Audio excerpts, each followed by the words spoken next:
أعوذ بالله من الشيطان الرجيم لقنا منتهى الله في الشيطان الرجيم بسم الله الرحمن الرحيم شروع کرتا ہوں اللہ کے نام سے جو بڑا مہربان نہایت رحم والا ہے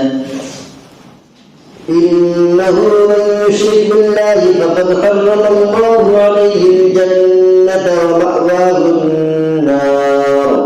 وما للظالمين من أنصار قرآن شریف کے 6 پارہ میں سورہ مائدہ کے 10ویں رکوع میں آیت نمبر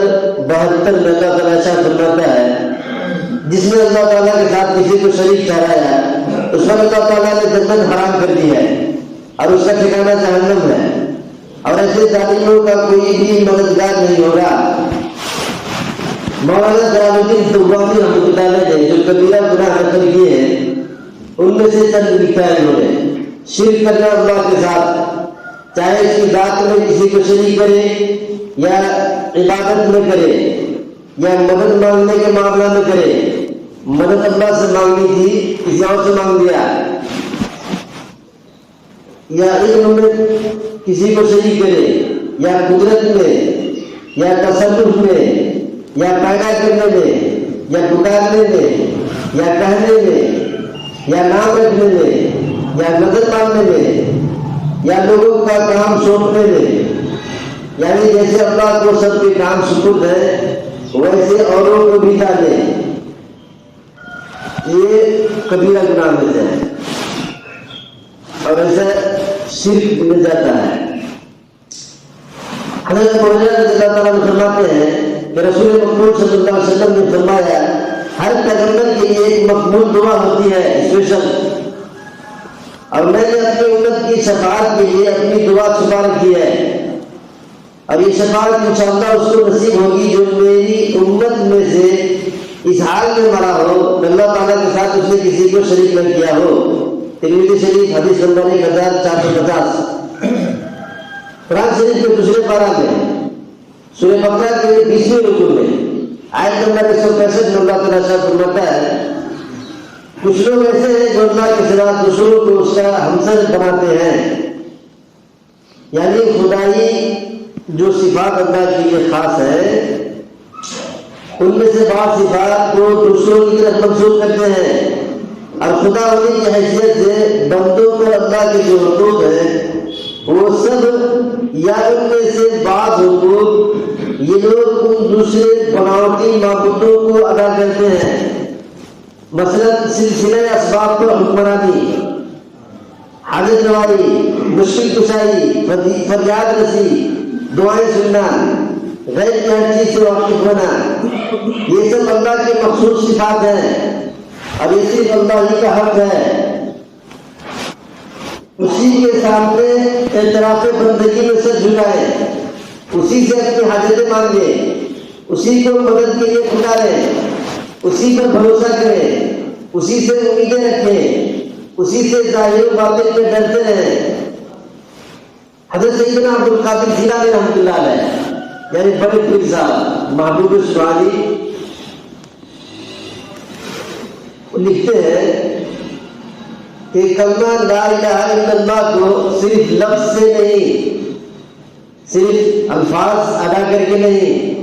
بلکہ اس کو اخلاص سے کہہ کر اپنے شیطانوں کو کمزور بناؤ۔ توحید انسان اور جنات دونوں قسم کے شیطانوں کو جلا دیتی ہے کیونکہ وہ نار ہے شیطانوں کے لیے اور نور ہے اہل توحید کے لیے۔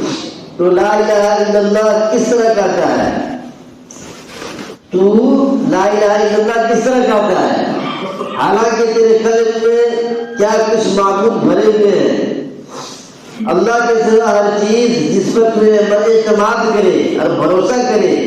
وہ تیرا بت ہے۔ قلب کے مشرک ہونے پر زبان کی توحید تجھ کو فائدہ نہیں پہنچائے گی۔ فیوز یزدانی صفحہ نمبر 206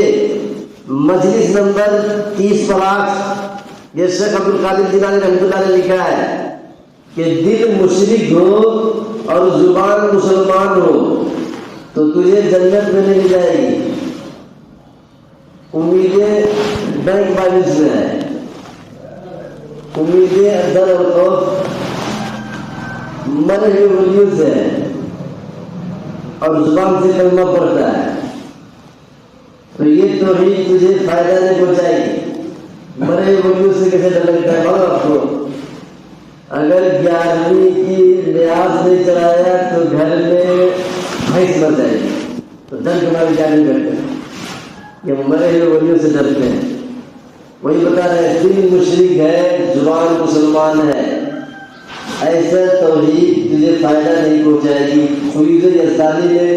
شیخ عبد القادر جیلانی رحمۃ اللہ نے لکھا ہے، حضرت شاہ ولی اللہ محدث رحمۃ اللہ نے لکھا ہے کہ شرک شریعت میں اس کو کہتے ہیں کہ جو صفت خاص ہے اللہ تعالیٰ کے ساتھ وہ اس کے غیر میں ثابت کرے،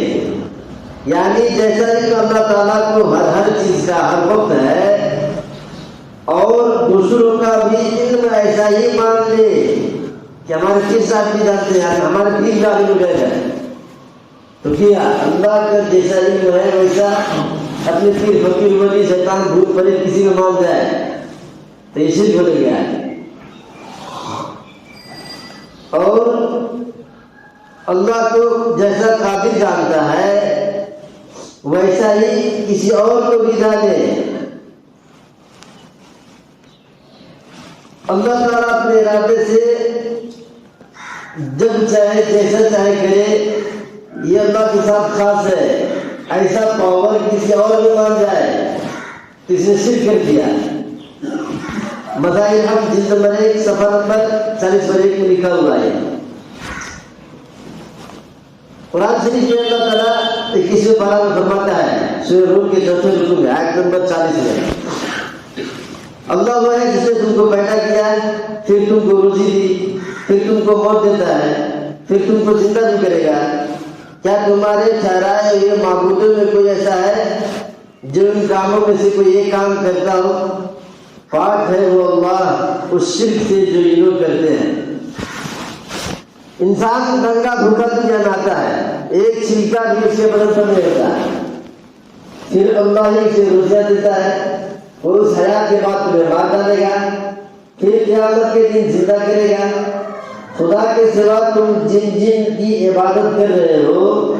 ان میں سے ایک بھی ان باتوں میں سے کسی ایک پر قابو نہیں رکھتا،